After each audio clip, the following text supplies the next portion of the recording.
रिद्धिमा का एक बॉयफ्रेंड है। क्या बोला तूने? जो कि मुसलमान है। सबसे इंटरेस्टिंग की बात तो यही है कि वो मुसलमान है। भाई जो हिंदू के लिए लड़ रही है, मुसलमानों से लड़ रही है, मुसलमानों को सुअर बोलती है हिंदू खतरे में है, इसके रंग रंग में अंधभक्ति घुसी हुई है, वो उसका बॉयफ्रेंड ही मुसलमान है। मतलब सोचने वाली बात है। ये लोग सिर्फ गुमराह कर रहे हैं, इसलिए मैं इसकी रिलाई करता हूँ। तो तुम लोग कमेंट में आके हमको गाली देते हो कि ये हिंदू के लिए लड़ रही है, तुम इसको बोल रहे हो, तुम सनातनी। अबे सबसे बड़ी सनातनी तो मैं हूँ। मैं सनातन को साथ लेकर चलता हूँ, लेकिन इसके लिए मैं अंधभक्ति थोड़ी ना, मेरे दिमाग में अंधभक्ति थोड़ी ना घुस जाएगा और अंधभक्त थोड़ी ना बन जाऊंगा। रिद्धिमा जैसे जाके सीजेपी की विरोध करती है। मतलब क्या भाई, जो बच्चे लड़ रहे हैं उनका विरोध करोगी तुम? तो ये दिक्कत है। और इसका बॉयफ्रेंड खुद इरफान नाम का लड़का है, बॉयफ्रेंड है इसका, और वो खुद मुसलमान है, मुसलमान से के साथ घूम रही है, डेट कर रही है। मतलब इसके क्या क्या, इसके बारे में बोलना ही बेकार है भाई। नफरत फैलाने के अलावा क्या करते हो? नहीं, नौकरी क्या करते हो? बात करिए तमीज से। मैडम स्कूल भी आएंगी, खाना भी लाएंगी, खाएंगी भी, मसाज भी करवाएंगी, तेल भी लगवाएंगी, सब कुछ करवाएंगी, बस पढ़ाएंगी नहीं, क्योंकि इनको पढ़ाने आता ही नहीं है। ये लोग पैसे दे देकर, घूस दे देकर जॉब पा जा रहे हैं और स्कूल में आके सिर्फ मस्ती कर रहे हैं। दोस्तों एक वीडियो सामने आया है जो प्राइमरी स्कूल का है, जो छोटा मोटा स्कूल होता है गांव में, वहाँ का है। ये मैडम बच्चों से मसाज करवा रही है, बच्चों से अपनी पीठ कड़वा रही है, बच्चों को पीठ पे चढ़ा के पीठ दबवा रही है। मतलब बच्चे यही सब करने आते हैं, यही इनका भविष्य है। देखो मैडम सुधर जाओ। अगर तुमको ज़्यादा ही मसाज करवाना है तो मेरे घर आ जाओ, मैं मसाज करवा दूंगा अपने पापा अपने चाचा से अच्छे से। कंट्रोल।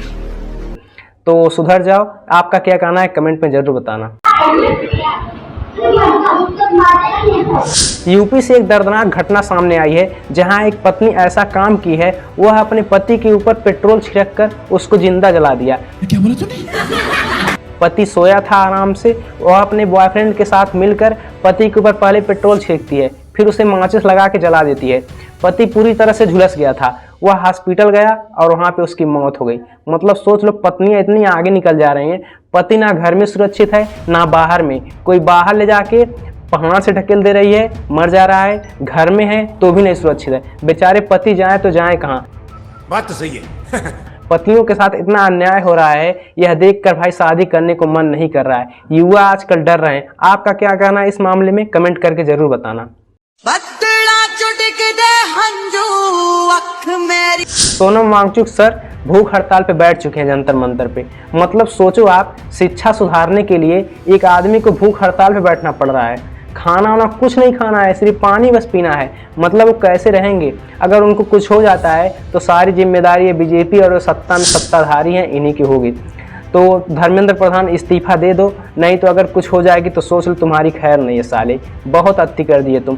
इतने दिन से लड़के परेशान हैं, बच्चे परेशान हैं, जंतर मंतर पे धरने दे रहे हैं। 8-10 दिन हो गए लेकिन कोई सुनने वाला नहीं है। ना कोई उनकी बातें सुन रहा है, ना कोई उनसे मिलने आ रहा है, ना कोई उनसे बात कर रहा है।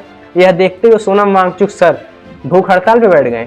अभी तब तक नहीं उठेंगे जब तक इस्तीफा नहीं देता धर्मेंद्र प्रधान। आपका क्या कहना है इस विचार पे?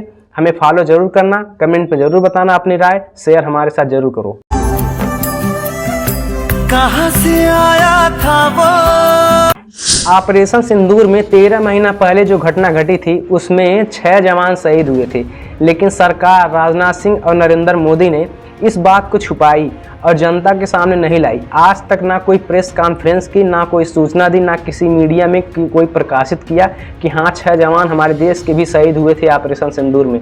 अब जाके उनका नाम सामने आया है। इतनी दिनों तक सरकार ने जनता को धोखे में रखा और उन शहीदों को शहीद का दर्जा नहीं मिला। पता नहीं उनकी अंतिम संस्कार किस तरह से करवाए लोग। चोरी से ले जाके कहीं दफना दिए, चोरी से ले जाके कहीं जला दिए, या फिर अच्छे से किए जैसे सारे सैनिकों जो शहीद होते हैं उनका होता है। इतनी बड़ी झूठ, इतनी बड़ी चीज क्यों छुपाई सरकार? जनता जवाब मांगती है। आपका क्या राय है कमेंट करके जरूर बताना। वीडियो अच्छा लगे तो हमें फॉलो और सब्सक्राइब जरूर करना। काश ऐसा हो सकदा रब दे पैरी पै जांदी।